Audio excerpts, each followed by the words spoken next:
छिन, कुछ लम्हे तुम संग कुछ तुम बिन, घड़ी की टिक टिक धिनक धिनक धिन, बीती उमरिया सांसें गिन गिन। मूक बधिर धृतराष्ट्र सरीखे, भूत भविष्य के नेत्र, अंतर मन में धधक रहा है।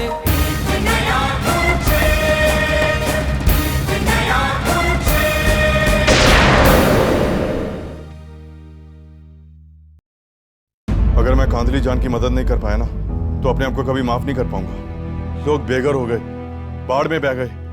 अगर कुछ नहीं किया तो जो बाकी के बचे हैं बीमारी से चल बसेंगे। तू यहाँ क्या कर रहा है? तुझे तो इस वक्त नाव पे होना चाहिए था। सारे चौकीदारों को सतर्क कर दो, आज कोई ना कोई पकड़ा जाएगा। क्या जमाना आ गया, जवानी ने अंधा कर रखा तुम दोनों को। तू संधा है ना? एक जख्म है मेरे सीने के बीच में। क्या मेरी माँ अच्छी औरत नहीं थी? काश तेरी तरह गांव वालों ने भी तेरी माँ के चरित्र पे उंगली उठाने से पहले सच जाने की कोशिश की होती। वो हेमकांत है ना, आपके पास के ही गांव की लड़की के साथ उसका चक्कर था। कौन है वो? ये जो आपके पास कांदलीजन गांव है, वहाँ का कोई बलराम भराली है, उसी की बेटी है। क्या नाम है उसका? हाँ, चंदा।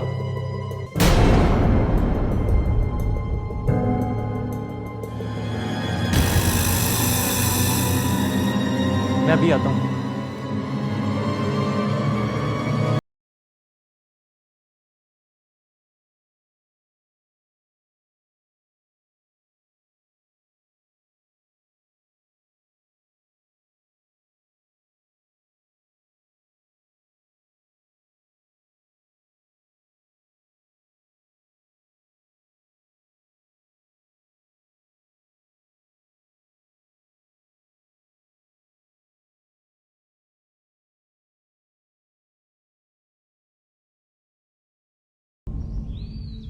नमस्ते।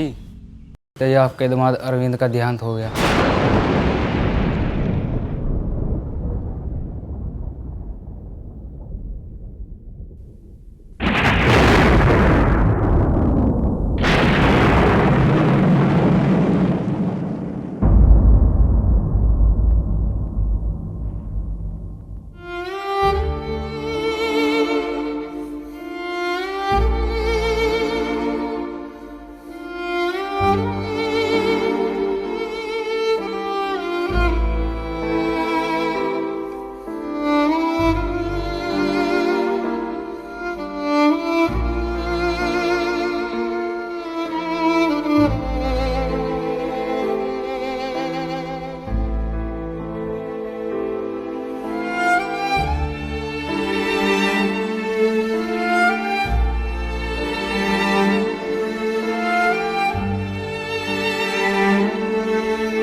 अरे भी गोविंद, जरा जल्दी से हाथ चलाओ, मेहमानों के आने का वक्त हो गया।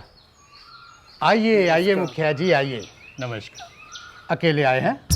अरे भी परिवार के अन्य सदस्य कहाँ हैं? आज तो सभी को आना चाहिए।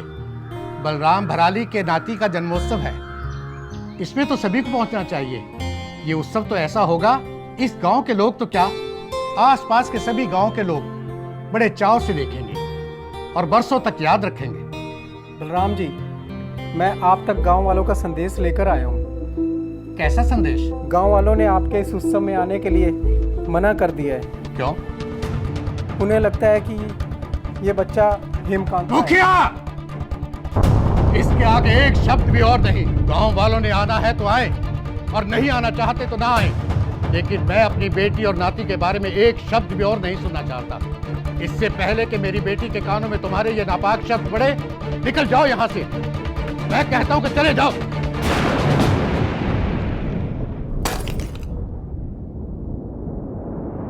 कसूर ना तेरा है, ना तेरी माँ का, ना किसी और का।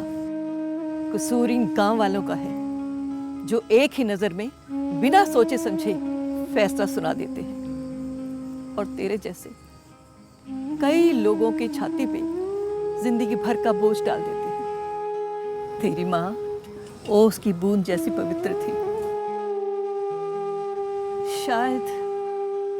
शायद यही बात बताने के लिए ये बुढ़िया जिंदा है अभी तक। नहीं माई, अभी तो मेरे बच्चों की शादियां करवानी है।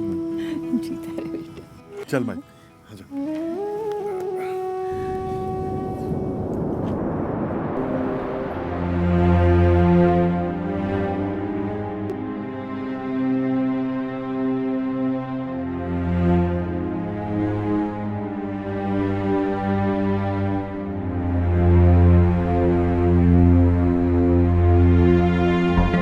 जल्दी जल्दी जल्दी जल्दी।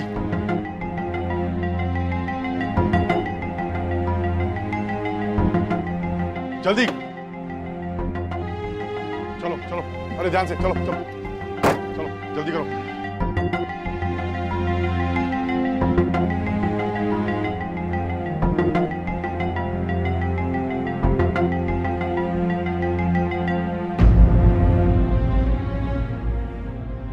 मुकुंद भैया, इन डॉक्टरों के अलावा और कोई आने को तैयार नहीं है। अगर जल्दी से इलाज ना किया गया तो कुछ भी हो सकता है। अपने लिए ना सुख सुविधा चाहिए और दूसरों की परेशानियां नहीं दिखाई नहीं देती। जरा सी परेशानी हो जाए ना, इनका दिमाग खराब हो जाता है। आप लोग कहीं से भी कोई अच्छी खबर नहीं आ रही है?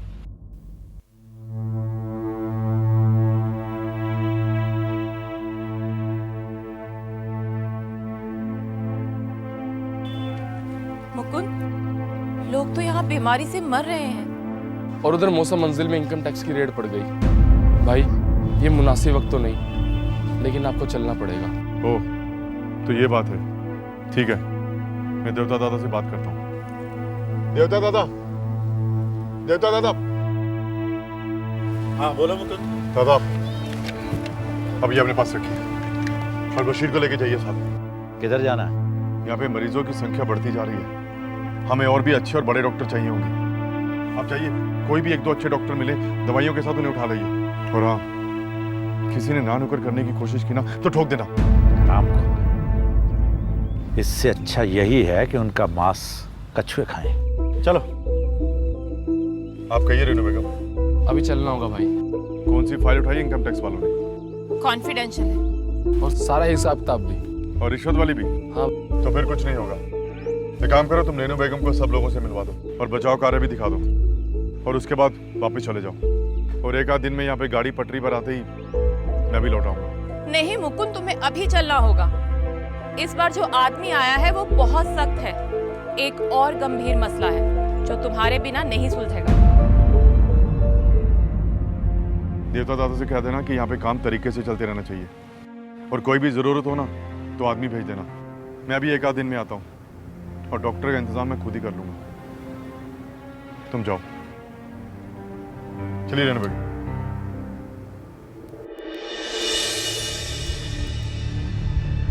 गोला, तुम जाकर अकाउंटेंट को लेके आओ। ठीक है भाई।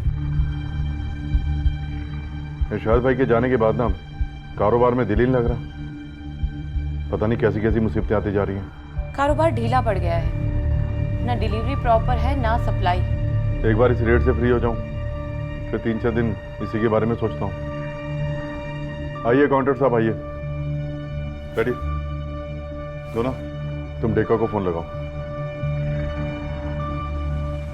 वो फाइल वहां क्यों रखी थी? पैसों के लेन देन की फाइल वहीं रखी जाती है हमेशा। पर लेन देन वाली तो बहुत सी फाइल्स हैं। ये कॉन्फिडेंशियल फाइल थी, बस हम सारा हिसाब किताब क्लोज करने ही वाले थे।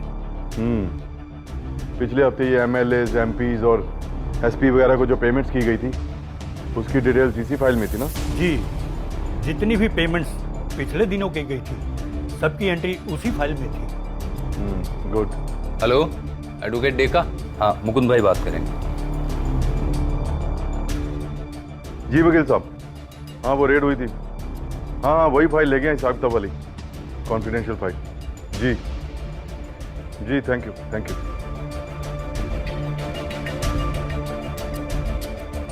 अब आएगा मजा। ये एमएलए, एमपीज, मिनिस्टर्स देखना अपने आप निपटेंगे ये। और हाँ गुना, वकील साहब ने कहा कि एमपी साहब को इत्तला कर दो कि रेड हुई है। वो अपने आप ही कमिश्नर की पेन डीली करेंगे। इस बात का जिक्र जरूर करना कि एमपी साहब का नाम उस फाइल में है, फिर देखना तमाशा। और हमें क्या करना होगा? बस वही, तुम जाकर इत्तला करो और काम खत्म करो। और हाँ, एक बात याद रखना, ये खबर तुम खुद जाकर ज्यों की त्यों एमपी साहब को दे दो। वो क्या है ना, कांटे को कांटा खींचता है। हेलो। हेलो। हाँ बेटा, ये लो घर से फोन। हेलो। हेलो पापा। हाँ बेटा। मम्मी की तबीयत बहुत खराब है, उनके पेट में बहुत दर्द हो रहा है और वॉमिटिंग भी हुई है और वॉमिटिंग में खून आया है। आप जल्दी से आ जाओ। बेटा तुम चिंता मत करो, मैं अभी घर पे आ रहा हूँ, ठीक है? अकाउंटेंट साहब आप चलिए, मैं आपसे कल बात करता हूँ। गोना, तुम जाकर माल की डिलीवरी देखो और सप्लाई लो। ठीक है भाई। ठीक है। यानी बेगम, वो यशोदा की तबीयत ठीक नहीं है, मुझे अभी जाना होगा। मैं आपसे कल मिलता हूँ।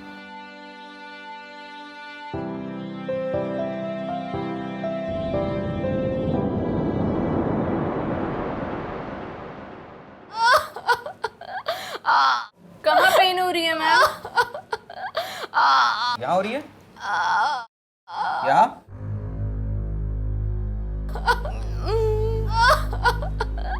लंबी सांस लीजिए, मुंह खोल के सांस लीजिए।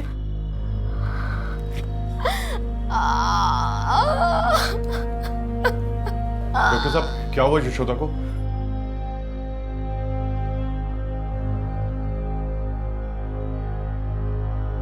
मैं ये कुछ इंजेक्शन लिख के दे रहा हूँ, आप ये इंजेक्शन ले आइए। उनके कुछ और टेस्ट करने पड़ेंगे, उसके बाद ही कुछ कहा जा सकता है। जी डॉक्टर साहब। यशोदा, यशोदा तुम चिंता मत करो, मैं अभी इंजेक्शन लेकर आता हूँ। हेलो। हेलो, मैं मुकुंद बोल रहा हूँ। कांदली जान से देवता का मैसेज आया था, दवाइयाँ और खाने पीने का सामान मंगवाया उन्होंने। मैंने अनूप को भेज दिया, वो कुछ ही देर में आपके पास पहुंचता होगा। देखिए कल सुबह तक इन सब चीज़ों का इंतज़ाम करना है और ये सब आपको ही करना पड़ेगा। तो क्या है ना कि मैं यहाँ से निकल नहीं पाऊंगा। ठीक है, पर आप कहाँ हैं और यशोदा जी कैसी हैं? जी मैं हॉस्पिटल में हूँ, अभी इंजेक्शन दिया है, उससे कुछ दर्द कम हुआ है, कुछ टेस्ट करवाए हैं। अब उनकी रिपोर्ट्स आने के बाद ही पता चलेगा कि क्या हुआ है। ठीक है, ध्यान रखना अपना। हाँ। अब दर्द कैसा है? डॉक्टर साहब पहले से तो बेहतर है, पर वो रिपोर्ट्स। देखिए मिस्टर मुकुंद, अल्ट्रासाउंड में कुछ ज़्यादा क्लियर नहीं हो पाया है, एक हल्का सा सिस्ट नज़र आ रहा है। अभी इनको अंडर ऑब्जर्वेशन रखना पड़ेगा और इनके कुछ और टेस्ट भी करवाने पड़ेंगे। डॉक्टर साहब वो कब करवा सकते हैं? कल सुबह, तब तक हम इन्हें छुट्टी नहीं दे पाएंगे, हम इन्हें एडमिट कर रहे हैं। आप बेहतर जानते हैं डॉक्टर, जैसा ठीक लगे। आप बाहर रिसेप्शन पे जाके एडमिशन फॉर्मेलिटीज़ कंप्लीट कर लीजिए, तब तक मैं उन्हें इमरजेंसी वार्ड में शिफ्ट करता हूँ। जी डॉक्टर साहब। जी जी बिल्कुल हो जाएगा, हाँ फिक्र मत कीजिए। जी खुदा हाफिज। मैडम आदाब। आदाब, बोलो। आपने जो काम कहा था वो हो गया। कौन सा काम? मुकुंद भाई के बारे में सारी इन्फॉर्मेशन मिल गई। क्या है बताओ। मणिका नाम है उसका, शांतिपाड़ा में रहती है। मुकुंद भाई की कई शामें तो कई रातें भी वहीं गुजरती हैं। ठीक है तुम जाओ, जाओ। वाह मुकुंद जी वाह, अफीम के साथ साथ इश्क की स्मगलिंग भी शुरू कर दी। कोई बात नहीं, कुछ ना कुछ तो करना ही पड़ेगा। कितनी भाग दौड़ कर रहे हैं आप, और ऊपर से मैं भी बीमार पड़ गई हूँ। तुम क्या जानबूझ के बीमार पड़ी हो? और भाग दौड़ तो मेरा काम है ना। अब कैसे हालात है कांधुली जान के? कल अनूप आया था, वो कह रहा था कि स्थिति धीरे धीरे ठीक हो रही है। चलो अच्छा है, लेकिन इस वर्ष बहुत मार पड़ी कुदरत की। पापा अनूप भैया बता रहे थे कि कुदरत के साथ साथ इंसान के लालच के कारण बीमार पड़ी है। आप ऐसे लोगों को ना जरूर सजा दिलवाना। सही कहता है अनूप, लालचवश इंसान अच्छे बुरे में फर्क भूल जाता है, पर अंत में उसके पाप उसके सामने जरूर आते हैं। पापा आप तो सबकी हेल्प करते हो, फिर मम्मा की बीमार हुई। चुप करो चानूर, पापा थके हुए हैं, रात भर सोए नहीं, ऊपर से तुम परेशान करते हो। नहीं यशोदा, पूछने दो। आदमी ना पूरी दुनिया को भरगला सकता है, भरमा सकता है, पर अपने आप को नहीं। जो भी रंजू पूछ रही है ना, पूछने दो, क्योंकि एक अरसे बाद ऐसा लग रहा है कि मेरी अंतरात्मा मुझसे पूछ रही है। आप भी क्या बच्चों की बातों को इतनी गंभीरता से लेते हो? पेट दर्द ही तो है, 2-4 दिन में ठीक हो जाएगी। पता नहीं यशोदा, न जाने क्यों आज दिल बहादुर काका की बहुत याद आ रही है। दिल कहता है कि सब कुछ ले लो, धन दौलत वैभव सब कुछ, बस मुझे वो मेरी छोटी सी कुटिया दे दे। अब मैं थोड़ा अच्छा महसूस कर रही हूँ। डॉक्टर से कहो ना, घर ही चलते हैं। एक्सक्यूज मी सर, आपको डॉक्टर साहब बुला रहे हैं। ठीक है, मैं अभी डॉक्टर से मिलकर आता हूँ।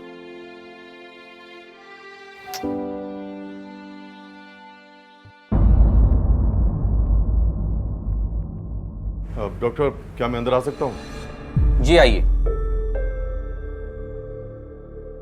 ये बाहर नर्स को दिखा लो। ले लो। मुकुंद जी, यशोदा जी की बायोप्सी होगी, टेस्ट की रिपोर्ट 3 दिन बाद आएगी।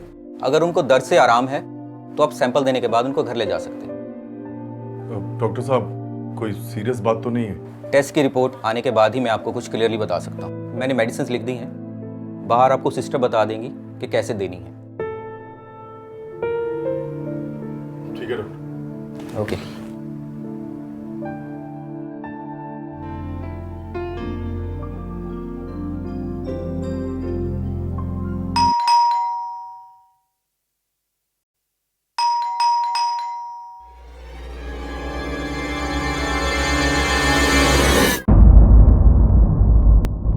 नमस्कार।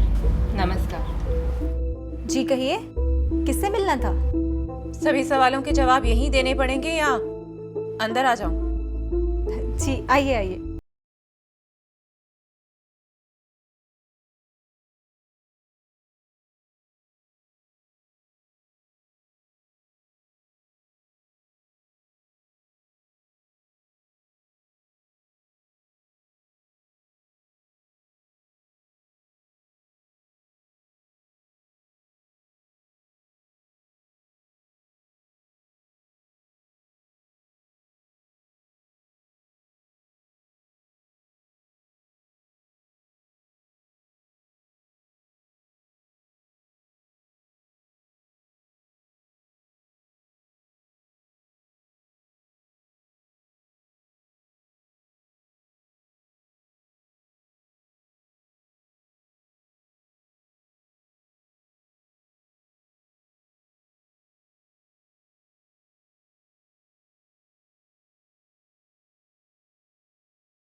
नहीं है कि आपके कारण मुकुंद का परिवार और घर में ध्यान नहीं रहा, यहाँ तक कि यशोदा भी बुरी तरह बीमार पड़ चुकी है। मेरी जानकारी में तो मुकुंद जी यशोदा जी का बहुत ध्यान रखते हैं और बच्चे भी उनसे बहुत खुश हैं। मुकुंद का ज्यादा वक्त यहाँ गुजरता है और काम पर ध्यान ना दे पाने के कारण कारोबार डूबने की कगार पर है। ओह, तो असल बात ये है, मुकुंद यहाँ आएंगे तो आपका कारोबार डूब जाएगा। और अगर मुकुंद यहाँ नहीं आएंगे तो आपका पैसा डूब जाएगा।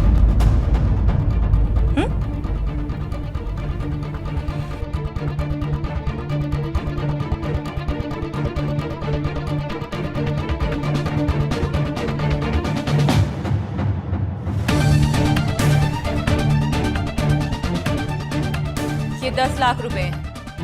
तुम्हारा भी नुकसान नहीं होगा और किसी का घर भी बच जाएगा। चुपचाप ये शहर छोड़कर चली जाओ। अभी जवान हो, खूबसूरत हो, किसी और रईस को फंसा लेना। आपकी बात का जवाब मैं आपकी भाषा में देना नहीं चाहती। रेनू जी, कुछ रिश्ते ऐसे होते हैं जो पैसों से खरीदे या बेचे नहीं जा सकते। मैं ह्यूमन रिलेशनशिप में कंसल्टेंसी करती हूँ। सिर्फ एक फोन पे बात करने के हजारों ले लेती हूँ। सैकड़ों घर टूटने से बचाए हैं मैंने, और आप ये पैसे दिखाकर मुझे लुभा नहीं सकती।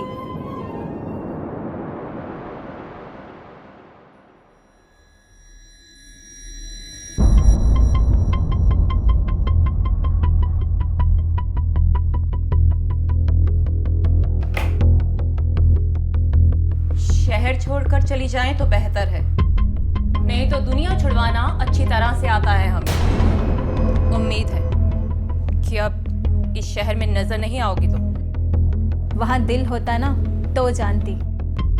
10 लाख में तो मुकुंद बाबू के नाखून का सौदा भी नहीं होता रेनू जी। तुम्हें पता है, यशोदा तुम्हारे बारे में सब जानती है, और दोनों में इस बात को लेकर लड़ाई भी हो चुकी है। क्या कह रही हैं आप? इस बारे में तो मुकुंद ने मुझे कभी नहीं बताया। इतनी खूबसूरती आदमी को कुछ भी बुलाने के लिए मजबूर कर सकती है। ये पैसा रखिए और पिस्तौल भी। तो आप ये शहर नहीं छोड़ेंगी? यशोदा जी के लिए शहर तो क्या, दुनिया भी छोड़ी जा सकती है। मुकुंद के लिए या यशोदा के लिए? आप नहीं समझेंगी। मुकुंद को यशोदा जी के पास ही होना चाहिए। एक बात कहूं, वैसे तो आपके किसी काम की नहीं है, फिर भी जहां से औरत की चाहत शुरू होती है ना, वहां तक पहुंचते पहुंचते मर्द का दिल भर चुका होता है। खैर, आप जाइए बेफिक्र होकर। ये पैसा और पिस्तौल आपके कहीं और काम आएंगे। मैं जा रही हूं मुकुंद जी की जिंदगी से दूर, हमेशा के लिए। यकीन कर लूं तुम पर? आपके पास कोई चारा नहीं। आपका पैसा, आपकी बंदूक मुझसे मुकुंद नहीं छीन सकती, लेकिन एक देवी की बद्दुआ मैं सहन नहीं कर पाऊंगी। आप बेफिक्र होकर जा सकती हैं। कुछ तो है तुम जो बिना हथियार इस्तेमाल किए जीतने की काबिलियत रखती है।